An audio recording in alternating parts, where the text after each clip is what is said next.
Hey y'all. So today it's Iyslander versus Briar, and let's get right into it. I won the die roll and chose to go first, naturally, to hopefully get something like this, where I get to set up Insidious Chill on turn 1 immediately, so really glad that we managed to do that. We are against Ian TCG, by the way, on YouTube, so if you haven't checked out his channel, definitely check it out. Very, very strong player. And yeah, and the very interesting thing about this matchup was that I got to face a Briar that plays very differently than the Briars in my locals, which was very, yeah, just honestly just a great experience, and really goes to show how, like, when we don't have a digital client, like the sort of like micro metas do pop up like across different regions. So yeah, and I'll talk more about that as it becomes relevant. I do want to point out, I accidentally brought the wrong gloves in at first. These should be Metacarpus nodes, and I do fix it later on. But yeah, bring that up. Anyway, so it comes back to us, and that E-Strike our opponent sent us was coming at us for 7. And then we just used the sync below on that and went ahead. And this turn we get to Insidious Chill. Sorry, we get to Ice Vein Fused, which triggers Insidious Chill. So very strong combination. This is one of those like tempo stealing plays. Looking at our opponent's equipment, they have AB2 as well as Crown of Seeds. Crown of Seeds, very, very effective against this sort of thing that I'm trying to do. I rip cards from my opponent. So I was not happy to see that. Yeah. But yeah, so going back to differences between the Briars, when I was first coming up with this Iyslander list, I found that Channel Bleak Expanse was helping me a lot. Because a lot of the Briars in my area are on the Belittle Briar, as well as, like heavy on Bramble Sparks and like Explosive Growth. So I was finding that Channel Bleak Expanse was helping me a lot in those matchups, especially also the Briars in my area tend to be a little more, they will sort of like go for the high roll, I suppose. Like, they'll play out their Tomb of Harvest, they will pitch into Sonata and stuff like that.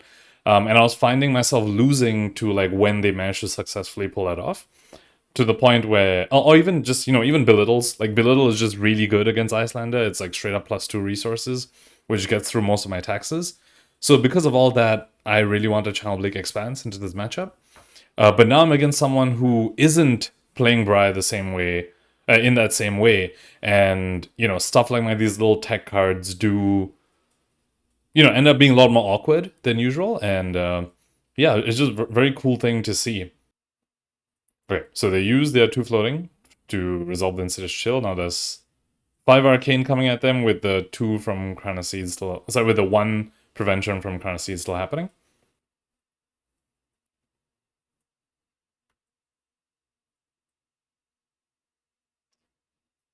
Yep, so they AB1, they take 3.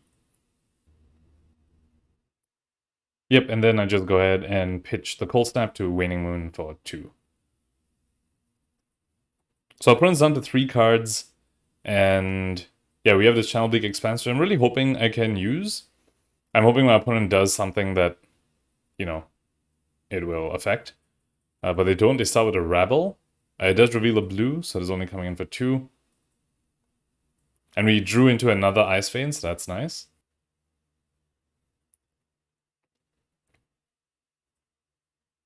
Yeah, we just go ahead and take the 2 from the Rabble. A bit of an awkward hand. I would have liked to block with 1 card. If the Oasis Respite was a card that blocks, I would have blocks on its own, like without needing to pitch into it. I probably would have used it there, so I can keep the 3 minion cards to do a fused Ice Vein. But oh well. Cool, an opponent just passes. Yeah, and that's the other thing about the sort of playstyle difference. I did notice that Ian plays a little, like, more disciplined and more, like less aggressive, if you will. Which in some cases helps, in some cases it doesn't.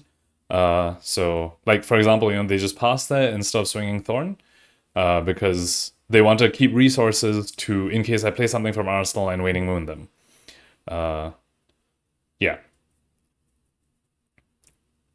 So we do the same thing as the previous turn, just fused Ice Vein. They do the same thing. They crown and then use the 2 float to pay for the Insidious Chill. And yep, pitch a blue to block 1 AB, take 3. And we go ahead and Waning Moon for the 2. And they're down to 30.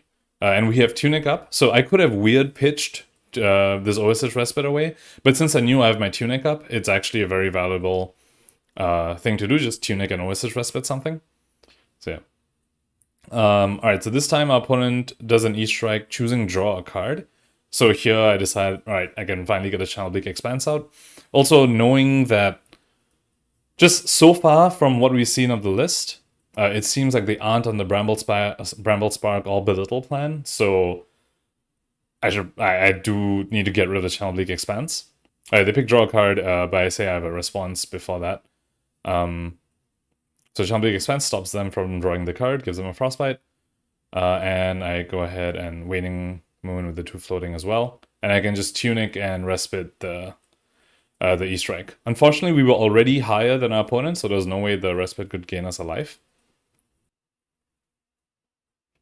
So yeah, so probably moving forward, I might still just keep the Channel Bleak Expanse in the list, or still side it in against Briar, but I probably wouldn't Arsenal it until I know that they are on like a Belittle Bramble Spark sort of package. Because it can, just get stuck in there. And in our turn, yeah, we just Coronet Peak, and we have a decision whether we want to keep this channel around. But like I said, because just from what I've seen so far, it doesn't seem like it'll be very useful. And actually, more importantly, since I want to Arsenal Cold Snap, I definitely shouldn't keep this channel around, because I definitely want to draw off the Cold Snap. But of course, if channel's on the field, I don't get to draw from my own Cold Snap. Alright, opponent just pitches a Red Lightning Surge, and we get rid of the Channel Bleak Expanse.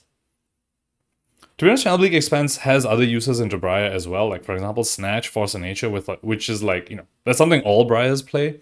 So there is still that as like a floor. But yeah. Alright, and then we draw into a 3-red hand, which in my configuration, the way I like to build Iyslander, I don't really go below...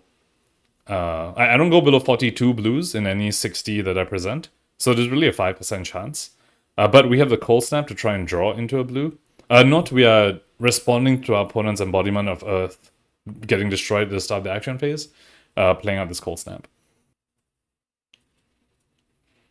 Okay, they decide not to pay. Arsenal gets frozen, they get a Frostbite, we draw a card. And we draw into another red, which is just like, now it's like a lower than 5% chance. It's actually very, very... it's very, very unlikely that we draw another red. But we also have Sink below to... send one of these reds to the bottom of a deck and hopefully draw a blue. So Scar for Scar is coming for 4 with Go again. And we go ahead and sink it.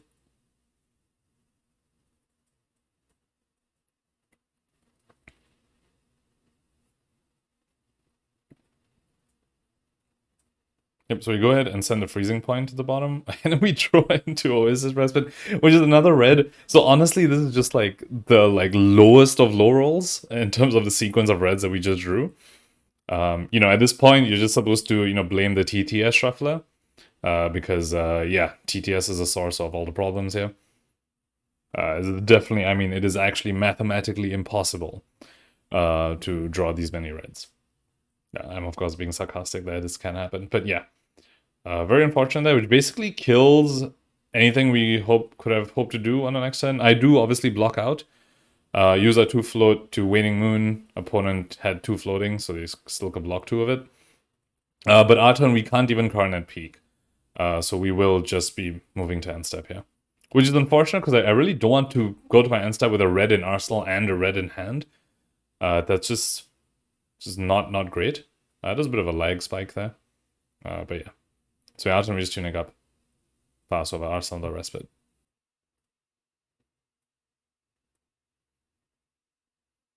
Okay, opponent goes CMH, which is scary. Especially when we don't have a blue in Arsenal to try and disrupt their turn.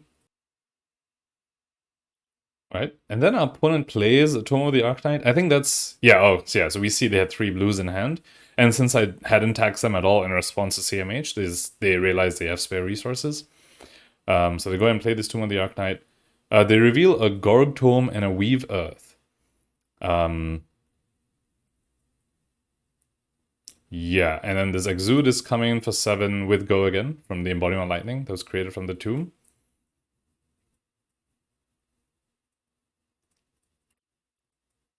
So I just block 3, take 4, and then the Thorn comes in for another 4. And let's go ahead and take this 4 as well, I believe. Given that I saw the Gorg Tome, I'm basically very incentivized to play the Channel Bleak Expanse out on my turn. Since, well, that the fact that I play it out when I know they have a CMH on the field is basically reducing them to a 3-card hand, going back into their turn with the CMH out. So that was my reasoning for taking the Thorn damage, not pitching at all, just so I can make my opponent's CMH turn less effective. Because if they're allowed to Gorg Tome on a CMH turn, that's huge. But Channel Bleak Expanse basically stop that. So yeah. And then we go ahead and erase face. Which means there's also no way our opponent gets to keep the Chalmount Heroic. So, yeah, I do... Like, you know, we had that sort of all-red hand, but this sort of lets us get some tempo back. The Channel Bleak Expanse cancels a card in the hand, and erase face ensures that Chalmount Heroic isn't staying for much longer. Yeah, and we have Tunic up for the Oasis Respite in our arsenal, so that's also nice. Erase Face is definitely also one of those cards that gets a lot better when your opponent's like on the Bramblespark clan. But yeah, so opponent blocks with Sift, so that's they block 4 total because of the embodiment, and we know one of the remaining cards is a Gorg Tome, so really they're down to a 2-card hand off of the like with the CMH out, so we're feeling pretty good. The embodiment of Earth pops, and we have no response to it. This Snatch is coming in for 7, and it actually doesn't have an on-hit because of the Channel Bleak Expanse. So honestly, despite our opponent's deck not being the best for us to play Channel Bleak Expanse into, just the fact that they're Briar and they have stuff like Snatch and Gorg Tome sort of validated somewhat this Channel Bleak Expanse. It's not as good as obviously if you're against a Belittle list. But yeah, but I do like having the card in the list, especially because of Phi. Like, Phi is very popular, and and basically almost every Phi is running Belittle, and also Art of War. So, you know, it is nice for those reasons. We Tunic and Respite, and now we can go ahead and take 3 here, since there's no draw effect on the Snatch. But I believe I decided I might as well just use the Sink Below. So, just because... Like, my next turn is going to be Erase Face at my opponent and Arsenal Channel Lake Frigid. So, not much point holding onto the Sink. Because on the turns where you're planning to play Channel Lake Frigid on your opponent's turn, you really don't want to be holding onto a red. Because you need at least 1 blue to pitch for the channel. And then you ideally want a blue on your turn as well, and a blue to Arsenal. So, I don't want to hold onto a Sink Below for that. Anyway, so that was our opponent's second Channel Mount Heroic turn. Yep, so we go ahead and attempt to raise our opponent's face. That's the other thing I like about these physical attacks. Like, if you look at my opponent's armor, like, you know, typically Rune Blades have all this armor. And, you know, you throw a CNC erase face at them and they're just like, haha, fridge block it. But because they're against Iyslander, they kind of need to bring AB. You know, if I, like, hypothermia an opponent, like a Briar, like, after they play Lightning Surge from Arsenal, and they have no AB, I can basically just Waning Moon, like, I ended their turn and Waning Moon them for free, basically. Like, there's no way, like, they can't use the remaining cards in their hand to block if they don't have AB. And so they're really incentivized to bring AB, and then we punish that by sending physical attacks at them. Yeah, and Erase Face is one of those cards where, you know, like, sure, sometimes it's maybe just 6, and the Briar doesn't care too much about it, but at that point, it's the same as, like, a Red Aether Hail. But sometimes it might be like the opponent's like, wait, I actually can't play out this CMH anymore, or I can't Bramblespark, and a bunch of other stuff. So anyway, the Channel Bleak Expanse is gone. Yep. And I respond to Nimbalism with the Channel Bleak Frigid, of course. Just looking at this hand, I know what I will want to Arsenal is the Hypothermia. So I pitch away the Incarceration, and leave the Frosting in my hand for something I want to pitch on my turn. And yeah, ideally, I can get away with just blocking with the Blue 8th Ice Vein here. Oh yeah, here's where I remember, wait, I need the other gloves.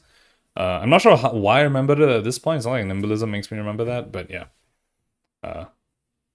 Yeah, so I go and fix it, and my opponent does allow it. I mean, I hadn't used the Ironhide yet, so really...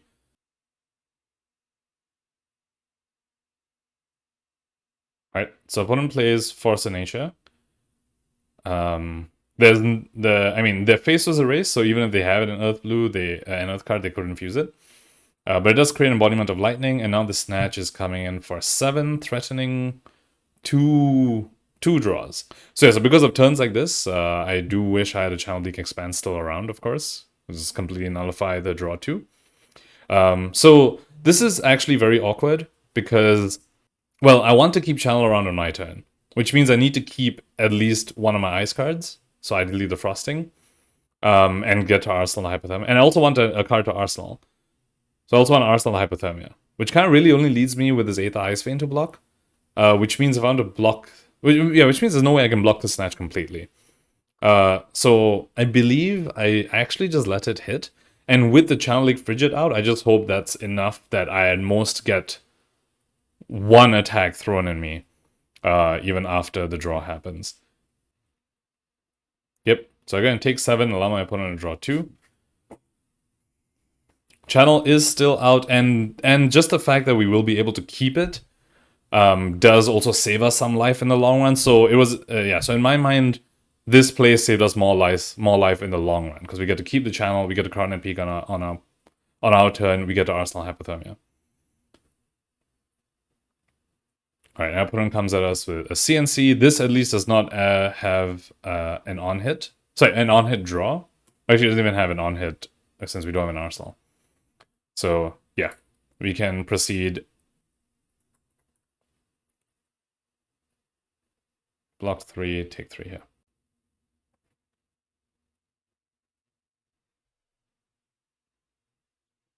Yep, so there we go. It's just Tunic up and Cardinal Peak. Right, opponent pitches a Chalmant Heroic, which makes sense. I mean, if all they have is like 1 blue in their hand, then there's sort of no way that they get to play the Channel and make use out of it on that turn. So I think that play made a lot of sense from our opponent. And we got to Arsenal Hypothermia and keep Channel Leak Frigid around, so honestly, we're feeling quite safe on this turn. The opponent's embodiment pops, we have no response to that, because Hypothermia is not something I want to just play in response to embodiment.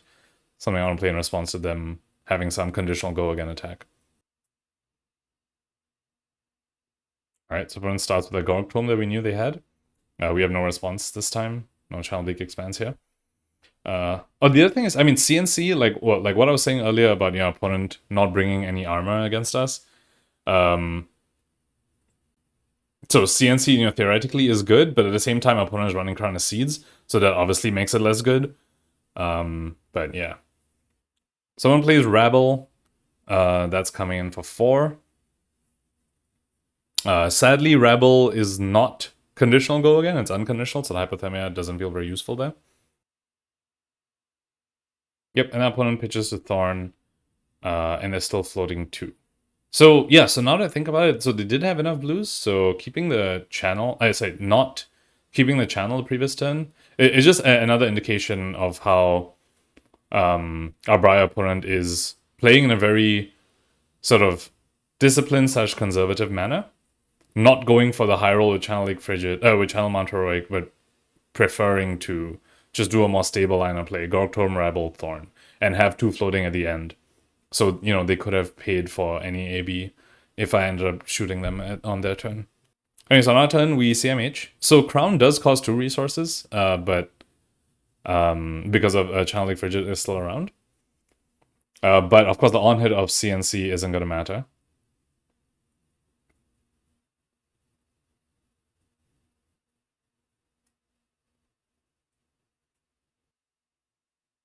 Okay, opponent just blocks with their own CNC and just takes 2. 1 prevention from Crown and the CNC. I mean, in the end, we still get 2 cards from them, so I'm still pretty happy about that. The thing about Rune Blades is that their 5-card hands are about like twice more damage than their 3-card hands. Like the extra 2 cards they manage to squeeze out so much more damage from that I do really like that my opponent still gave me 2 cards there. And then the E-Strike here, and they choose +2 this time, so this E-Strike is just coming in for 7. And I make an interesting call here.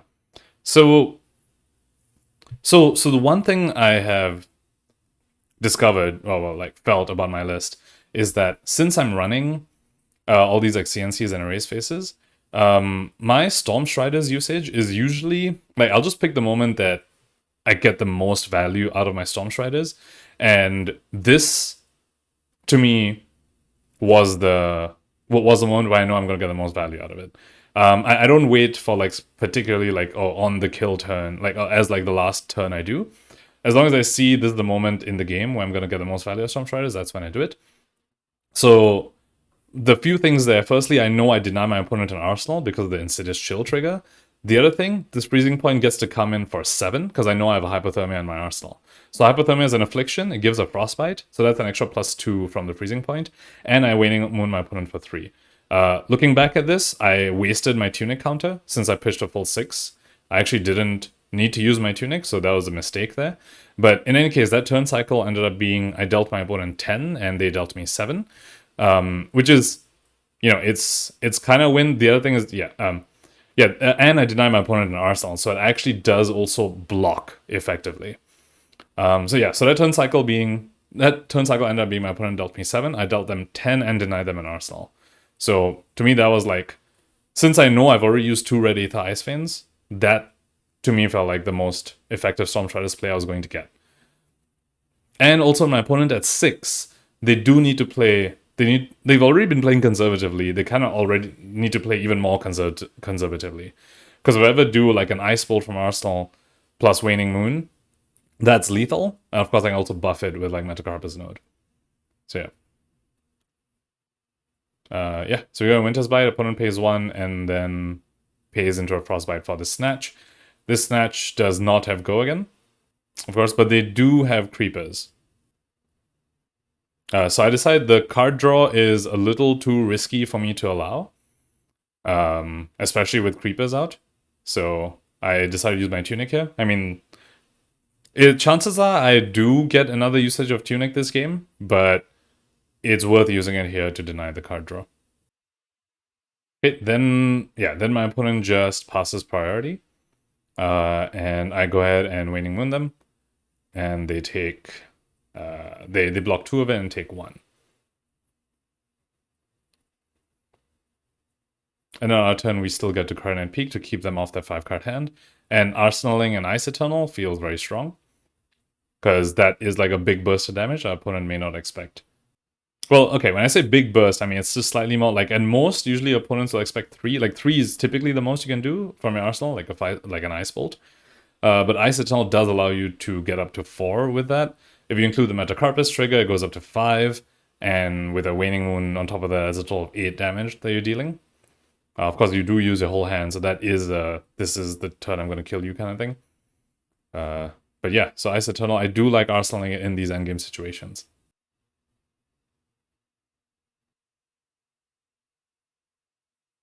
Yep, so opponent pitches to Crown first, and then, yeah, just uses the 1 float to pay for the Cardinal Peak.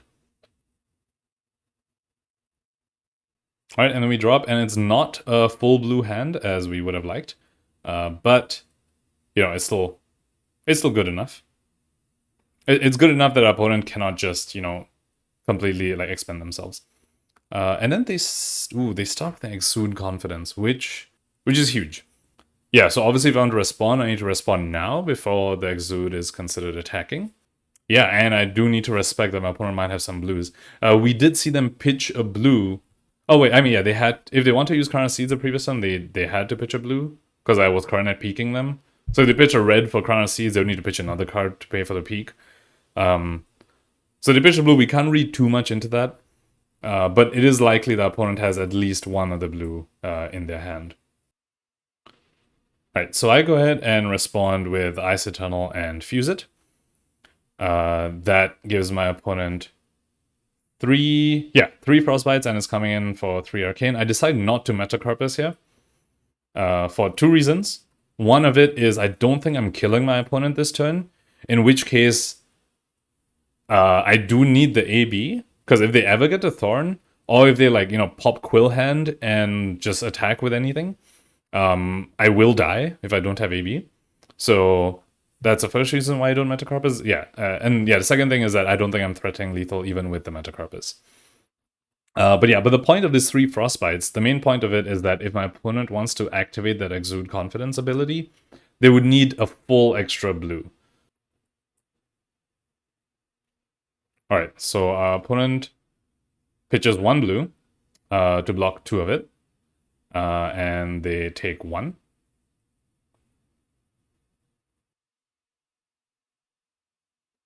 Yep, there you go. And then now we need to decide how we want to block this Exude. Yeah, so the question is whether we want to play around our opponent having 2 blues. Because if I just put 3 block in front of this, then there's only 1 coming over. And if opponent has 2 blues, they can pump it and kill us with it. I decide I'm not going to play around 2 blues. The opponent has already shown us a blue, and I think the odds that they have 2 blues is very, very low. So I decide just to put the red Ice Vein in front of this, and I don't give them my Coronet Peak. I keep it around. And I get to Arsenal the Channel Lake Frigid. The other nice thing about not putting Coronet Peak in front of this is that if that 1 damage does leak over, it means my opponent gets an embodiment of Earth, which means I can respond with a Channel Lake Frigid on their turn in response to the embodiment of Earth popping. So I kind of want 1 damage to leak over. Like every time you Arsenal Channel Lake Frigid, you want to play it as early as you can in an opponent's turn. So I want the 1 damage to leak over so that they get the embodiment. And yeah, that comes, I mean, with that comes a risk that if my opponent has 2 blues, I just lose on the spot. But I decide that that is a risk I'm willing to take.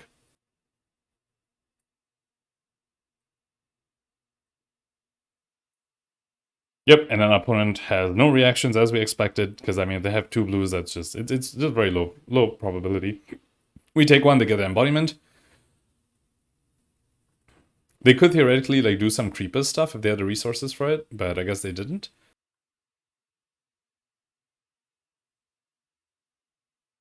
Alright, so it goes to our opponent's turn, and we respond to embodiment popping by playing the channel, and we hope that'll be good enough to save us.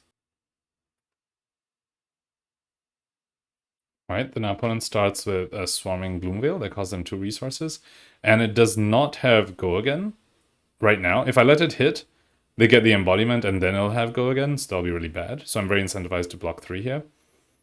And I go ahead and block with a CNC. Yeah, drawing 2 reds it's usually pretty awkward with Iyslander when you draw 2 reds, which is why I do prefer having the high blue count. I really don't like going below 42 blues, I found, because it just ups the percentage chance that you draw more than 1 red. Yep, and then our opponent is, I think, deciding whether they want to creep us here. Okay, so then our opponent just closes the combat chain and passes priority. And we have an option here to Waning Moon our opponent for 3. However, that is massively risky, because that's not lethal. And then our opponent can just take it, and then creep us afterwards, and potentially kill us. So when our opponent passes priority, I just pass back. So that I don't open myself up to potentially dying to creepers. And I do think that is, and I do like that play, partly because on my turn I know I can Coronet Peak and keep this channel around, which seems to be a better turn where I can try and swing tempo back into my favor, rather than like just trying to greedily Waning Moon my opponent right now.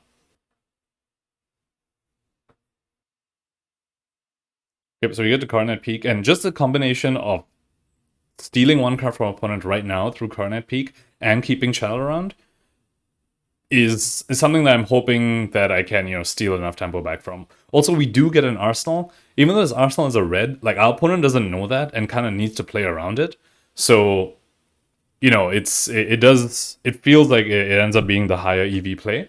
I sort of bluff that, oh, hey, I might have a blue in Arsenal, and you're 1 card down because of the peak and there's a channel in the field. So, don't try and get too greedy, opponent. That's kind of the feel.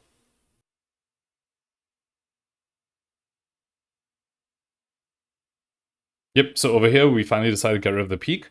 This is so I can play out the erase face as my Arsenal on my turn and still get to Arsenal a blue ice card. Yeah, block with a peak and then pitch a card to Oasis Respite. Completely block the CNC.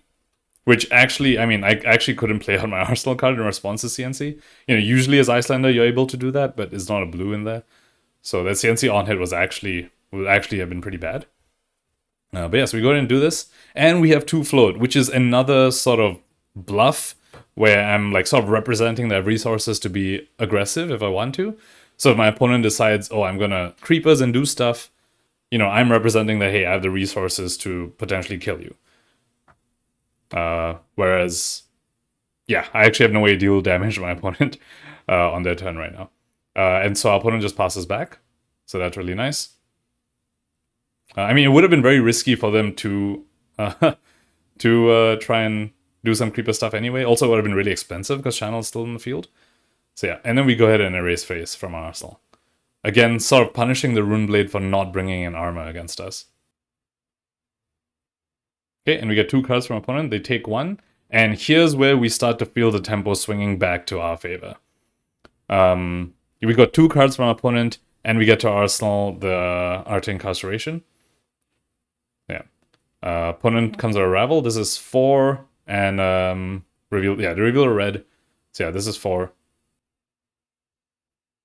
Cool. So we go ahead and Incarceration, giving them 2 Frostbites before the rebels attacking, which means, you know, they can't like creepers before. Like, I mean, they can only creepers once a rebel has started attacking, but if we respond with Incarceration while it's in the layers step, they actually can't creepers in response to our Frostbites.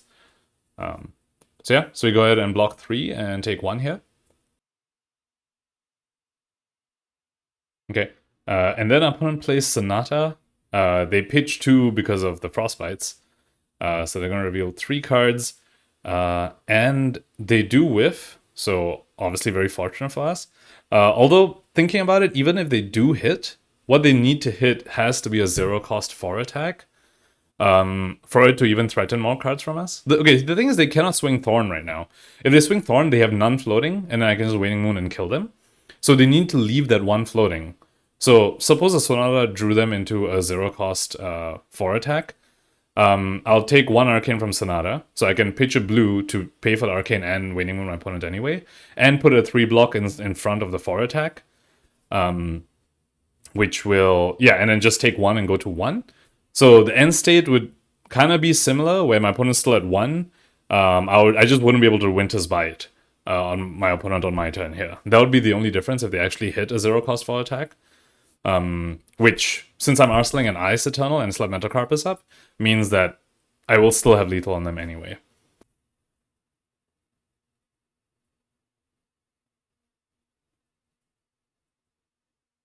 Cool, so we drop and we draw into 4 blues this time with the Ice Eternal, so we have lethal here. We'll be coming at opponent with a 5 arcane damage spell from Arsenal, because we pitch a full... we pitch 8 into Ice Eternal, make X equals 4, and use the 1 floating to Metacarpus it.